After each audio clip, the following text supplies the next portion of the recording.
The human stepped off the shuttle and felt the alien ground under his boots. The soil was red and dry, like iron mixed with dust. He looked around at the strange city that stretched before him, tall towers that seemed to hum, streets that glowed faintly, and creatures he had never seen before. They were taller than him, with silver and blue skin that shimmered in the pale sunlight. Their eyes were large, bright, and curious, but they did not smile. None of them moved toward him. None of them greeted him. He adjusted the strap of his pack and walked slowly into the crowd.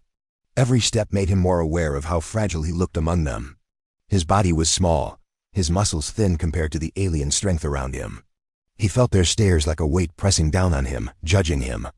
And yet, he kept walking, head high, heart steady, and lips curved in a calm, welcoming smile. One alien approached him. Taller than the others, with silver skin that glowed faintly, it stopped a few feet away and tilted its head. Its large eyes examined him carefully. "Why do you smile?" The alien asked softly, its voice musical and strange, vibrating in his chest more than his ears. The human looked at it. He did not flinch. He did not lower his gaze. Instead, he smiled wider, letting warmth shine from him. "Because I desire," he said. "Because I desire to understand you." The alien's eyes flickered in surprise, confusion, maybe even a little admiration. It had never heard such words. The city around them was quiet. The alien watched as humans passed ships and machines, as red dust swirled into the sky. The human took a small step closer, his voice gentle. "I know I look different. I know I am smaller, weaker, slower. But my heart, it wants to learn.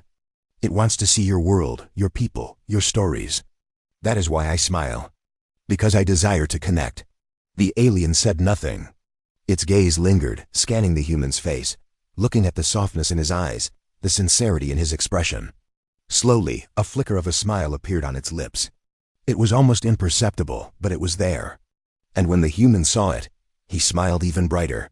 He wandered through the city for hours. Everywhere he went, aliens stared, whispered, or moved aside. Some looked at him with suspicion. Some seemed irritated. But the human did not falter. He walked slowly, taking everything in the glow of the streets, the hum of machines, the way the light bent over the towers.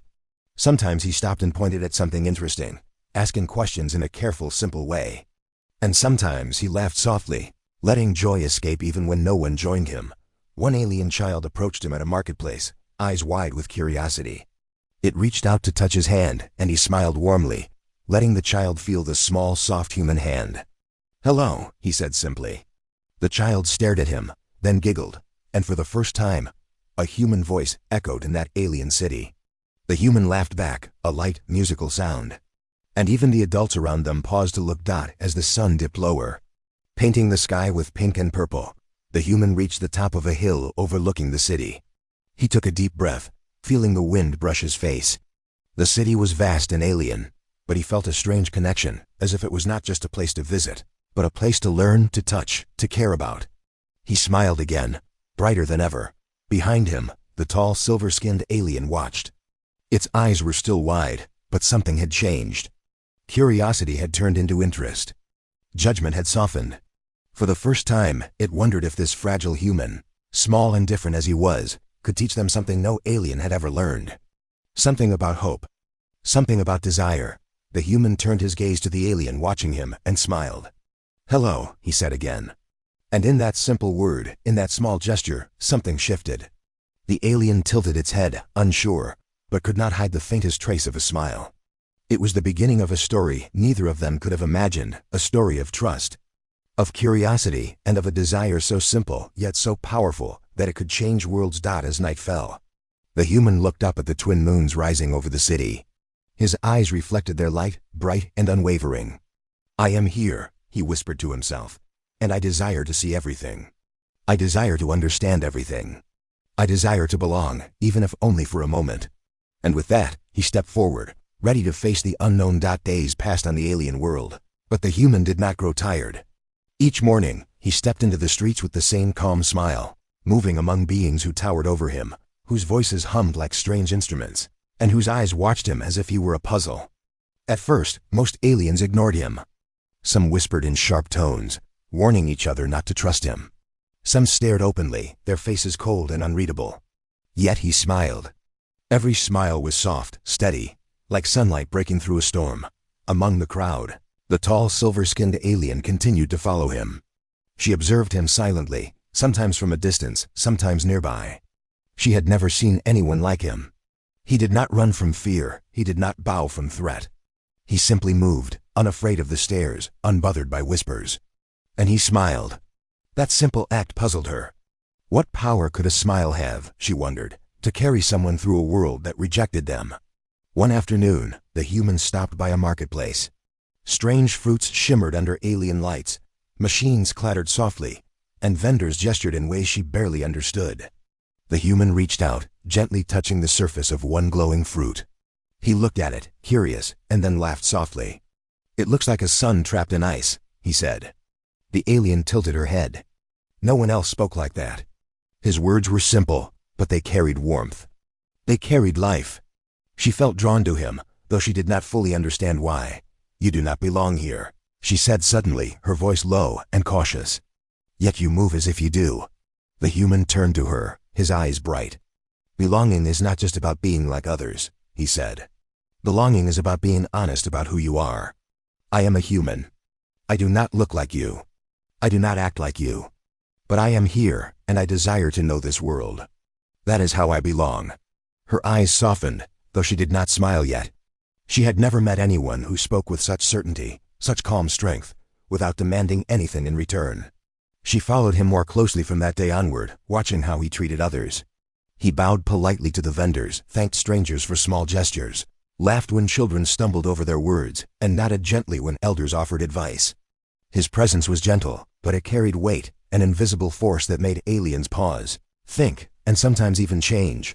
One evening, under the twin moons, they walked together along a quiet street. The human paused, looking up at the sky. "Your moons are beautiful," he said softly. "I have never seen anything like this. On my world, we have one sun, one moon.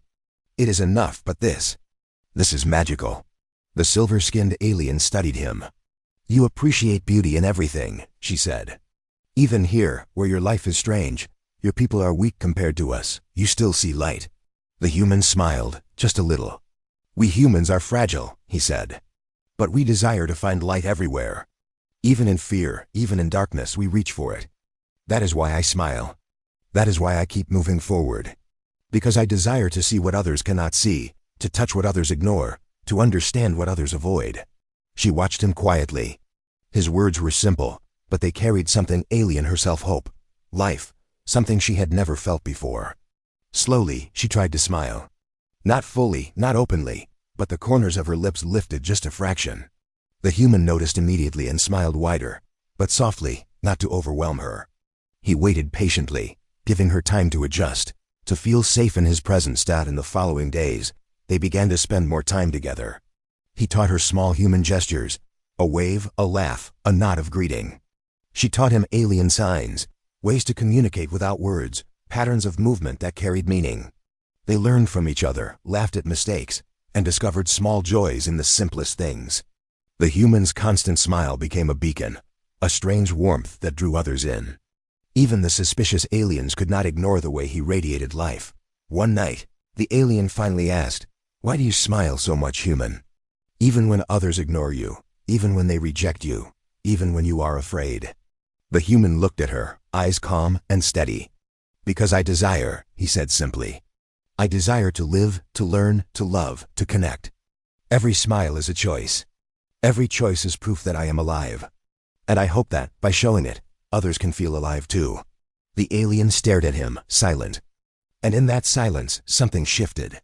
She did not fully understand yet, but she felt a spark, a desire to see the world through his eyes, to feel the hope he carried, to smile as freely as he did. The human had begun to change her. Slowly, gently, he was teaching her what it meant to desire without fear. And that night, under the light of twin moons, she allowed herself a small, real smile. For the very first time, the human's days on the alien world were not always easy. Not all the aliens welcomed him, and not all eyes that watched were curious or kind. Some looked with suspicion, some with fear, and some with open hostility. He had learned to move carefully, to smile calmly even when words were harsh. But he never let their judgment shake him. His desire to understand, to connect, burned brighter than their distrust. One day, as he walked through a narrow canyon that cut between two towering cliffs, he felt eyes following him more than usual. Shadows moved along the walls, twisting in strange shapes. Then, suddenly, a group of aliens stepped out from the shadows. Their skin glimmered silver and green, their eyes sharp and cold. They were larger, stronger, and armed with strange tools that hummed with energy. The human stopped immediately, raising his hands slowly in peace. "You should not be here," one of them said, voice harsh and metallic. "Your people are weak. You bring danger. Leave now, or suffer." The human's lips curved in a calm, small smile. "I mean no harm," he said. "I only wish to walk, to see, to learn. I desire only understanding." The leader's eyes narrowed. "Do you think your words can protect you? Do you think your smiles can defend you?" The human shook his head slowly. "No," he said softly. "I do not have your strength. I am smaller. I am weaker. But I have something you do not always see, hope. I have the desire to see light, even in darkness. I have the desire to find peace, even among fear. And sometimes that is stronger than any weapon." The aliens exchanged confused glances. They had never heard words like these from any being they considered weak. They expected fear, panic, resistance, but not calm, not honesty, not hope. The silver-skinned alien, who had been watching from above the canyon, stepped forward. Her eyes were wide, a mix of worry and admiration. "Stop," she called, her voice trembling slightly. The attackers turned toward her, but their leader ignored her. "Why do you not fight back?" the leader demanded, turning to the human. The human met his gaze steadily. "Because fighting is easy. Anyone can strike out of fear or anger. But choosing peace, choosing hope, that is harder. That is why I smile. That is why I keep moving forward. Because I desire to show you what humans are capable of, not with weapons, but with courage of heart." The canyon fell silent. Even the humming of the alien tools seemed to pause. The human did not flinch. He did not look away. He stood firm, small and fragile, yet unshakable. Then, something remarkable happened. The leader hesitated, confused by the human's calm. His followers looked at him uncertainly, unsure if they should act. The silver-skinned alien stepped closer to the human, placing herself between him and the attackers. "Do you see?" she said, her voice low but firm. "Even in danger, he does not falter. Even in fear, he does not strike. He desires peace, and he holds it with his heart." Slowly, the leader lowered his weapon. The others followed. Whispers ran through the group. They had never encountered anyone like this. He was smaller, weaker, different, but he did not break under threat. He did not become cruel or angry. He faced danger with honesty, calm, and desire, not for power, but for understanding. The human took a cautious step forward. "I desire only friendship," he said softly. "I desire only to see your world, to understand your lives, to learn what makes you who you are. If I have caused fear, I am sorry. But I cannot stop desiring connection." The leader finally spoke, his voice lower, unsure. "Perhaps. There is strength in what you say." He looked at the human again, studying him. "Perhaps you are stronger than we thought." The silver-skinned alien's eyes glimmered. She had never seen courage like this before, courage without weapon, without force, without threat.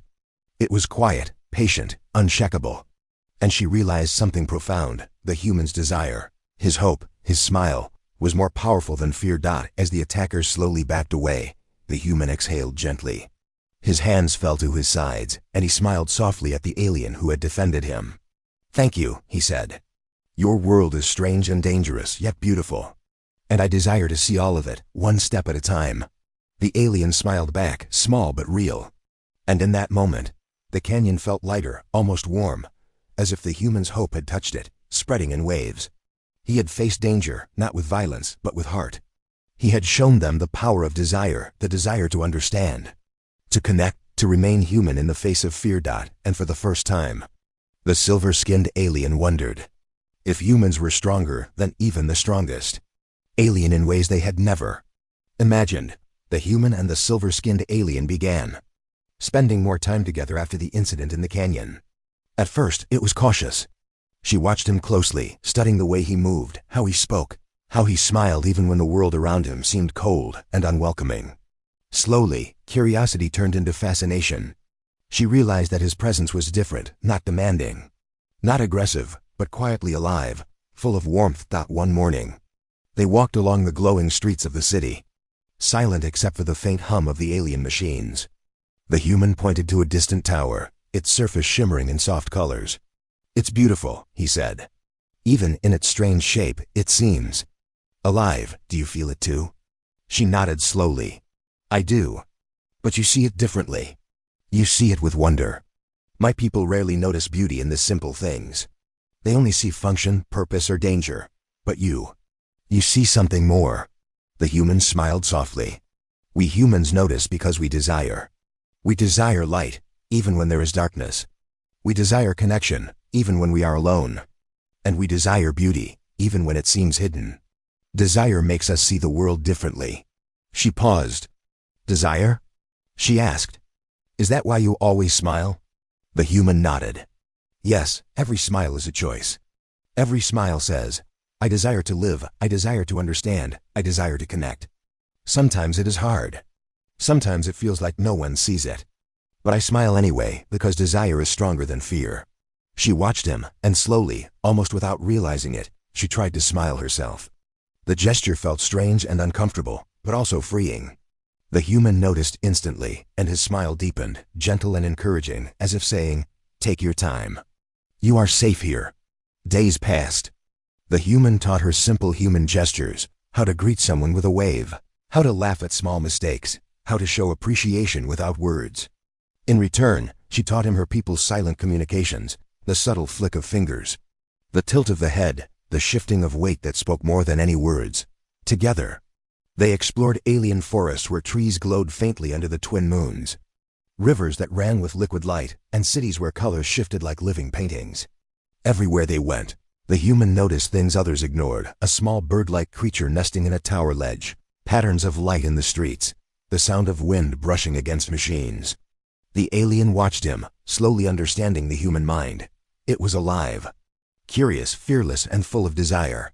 One night, as they rested on a high cliff overlooking the city, she asked quietly, "Do you ever tire of wanting?" The human looked at her, eyes reflecting the glow of the twin moons. "Never," he said. "Wanting, desiring, seeing. It is why we live. Without desire, we are only bodies. With desire, even the smallest human can change a world. And I desire to understand this world, to understand you, to understand life itself." She felt a warmth she had never known. It was strange and unfamiliar, but it filled her chest with light. She realized that she was beginning to care, not just as an observer, but as someone connected. His smile, his simple words, his desire to see and understand, had touched her in ways she could not describe. The human noticed her change. He smiled, gentle and soft, never pushing, never forcing. "You do not need to say anything," he said. "Sometimes just seeing, feeling, and learning is enough. That is what I desire too. To share moments. To exist fully, together, even if only for a little while." In the following weeks, their bond grew. The alien taught him more about her people's history, their fears, their joys, and their songs. He taught her about Earth, about humans' dreams, struggles, and the small acts of kindness that defined them. They laughed together, struggled together, and slowly began to understand each other in ways neither thought possible. One evening, as the twin moons rose high, the silver-skinned alien finally spoke with a voice softer than she had ever allowed. "Why do you smile every time you see me?" The human's eyes shone with quiet certainty. "Because I desire," he said simply. "I desire to know you, to see you, to understand you. And sometimes, because you make me want to smile even more." She stared at him in silence, feeling the weight of his words, the warmth of his presence, and the strange, powerful pull of desire, not fear. Not anger, but the simple, pure desire to connect. And for the first time, she understood what humans carried within them, a light, unbreakable and steady, that could reach even the coldest of hearts. That night, under the stars and twin moons, she allowed herself to smile fully, freely, and without hesitation. And the human smiled back, knowing that his desire had begun to plant a seed, one that could grow into trust, understanding, and something neither of them could yet name. For weeks, the human and the silver-skinned alien grew closer. They laughed together, shared small secrets, and explored strange lands. He showed her how to see beauty in the smallest things, and she taught him the depth of her people's knowledge. Their connection was quiet but powerful, a bond built on trust, curiosity, and shared desire to understand. Yet, the world around them was not always kind. One morning, a loud hum echoed through the city. Strange lights appeared in the sky, warships descending from above. The human's presence, which had once been tolerated, was suddenly seen as a threat. Officials demanded his immediate departure. The human had no weapons, no strength to resist. They told him he must leave or face destruction. The silver-skinned alien confronted him, eyes wide with anger and fear. "You brought this danger," she shouted. "We trusted you. We believed in you. And now your kind risks everything." Her voice trembled, breaking the calm she usually held. The human knelt before her, not in submission, but in respect. "I did not bring war," he said softly. "I came only to learn, to see, to connect. I desired to understand your world, not to harm it. If my presence causes fear, I am sorry. But I cannot stop desiring to know, to live, to share what humans carry inside us." She shook her head, tears welling in her silver eyes. I desire you to stay," she whispered, almost to herself. Her voice was a mixture of frustration, fear, and longing. "But I cannot go against my people. I cannot let them be in danger. Why must your desire hurt others?" The human reached out, gently taking her hands in his. "Desire is not always easy," he said. "Sometimes it brings pain. But even when it hurts, desire is proof that we are alive. It is proof that we care. I desire to understand, to connect, to make life better, even if it is only a little." Her chest ached with a strange, unfamiliar feeling. She had never felt such raw honesty, such bravery.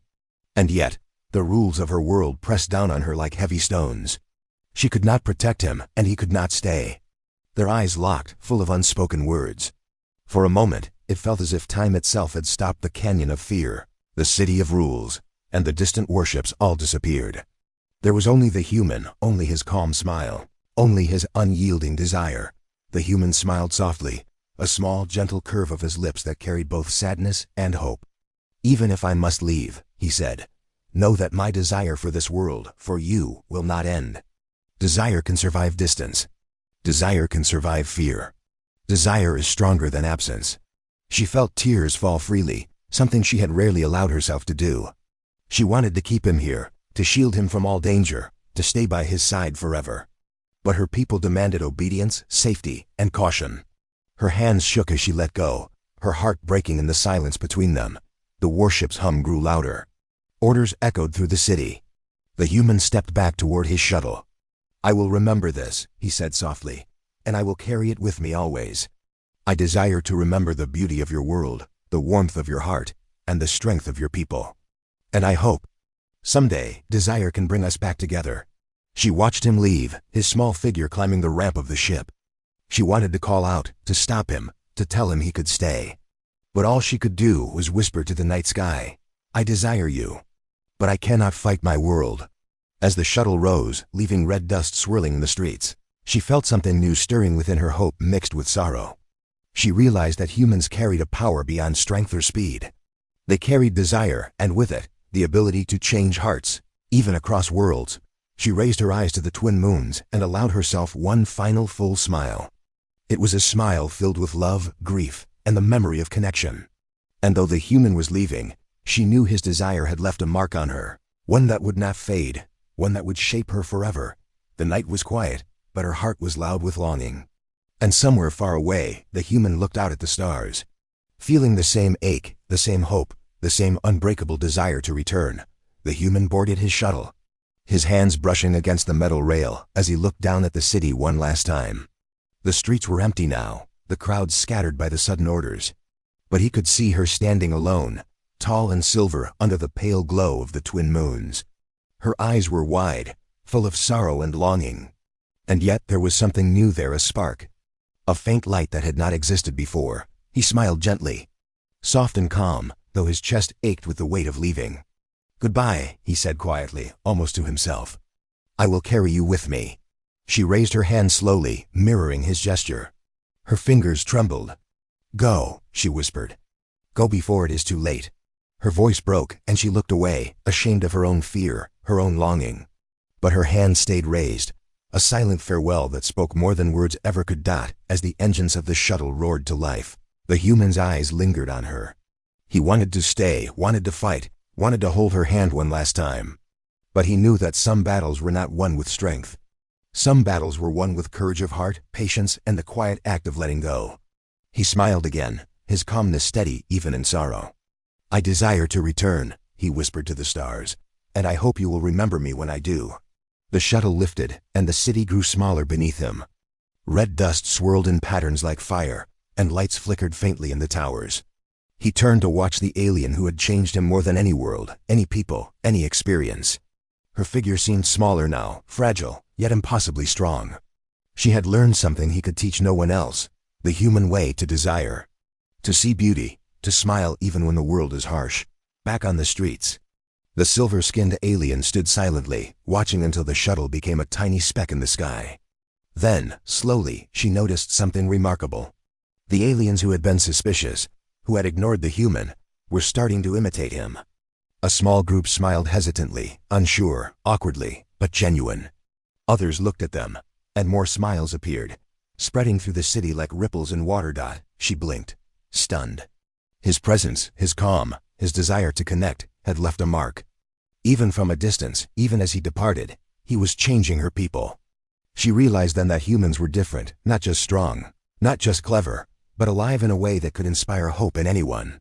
Desire, courage, and kindness, they carried power beyond weapons or walls. That night, under the twin moons, she walked among her people. She smiled quietly at the small gestures they were copying, teaching each other without realizing it. And in her heart, she felt warmth, hope, and longing all at once. She had lost him for now, but his desire remained a quiet flame that would continue to burn, guiding her, and shaping the world he had touched far away. The human gazed out of his shuttle's window at the alien world shrinking beneath him. He closed his eyes, imagining her standing there, imagining the city glowing under twin moons, imagining the people beginning to smile because he had shown them something they had never known. He whispered softly, "I desire to return. I desire to see you again. And I desire to know that what we began here will not fade." The journey ahead was long, and the stars stretched endlessly before him. But his heart was steady. His desire was unwavering. He had faced fear, challenge, and rejection, and he had left something behind: hope, understanding, and the quiet proof that humans could change worlds without force, without aggression, but with the simple, unyielding power of desire. And on that night, both the human and the alien understood something profound. That desire, the simple act of wishing, hoping, and caring, was more than human weakness. It was human strength. It could survive distance, survive fear, survive even heartbreak. It was unstoppable. And somewhere in the quiet of that alien city, under the glow of twin moons, a new world began to smile.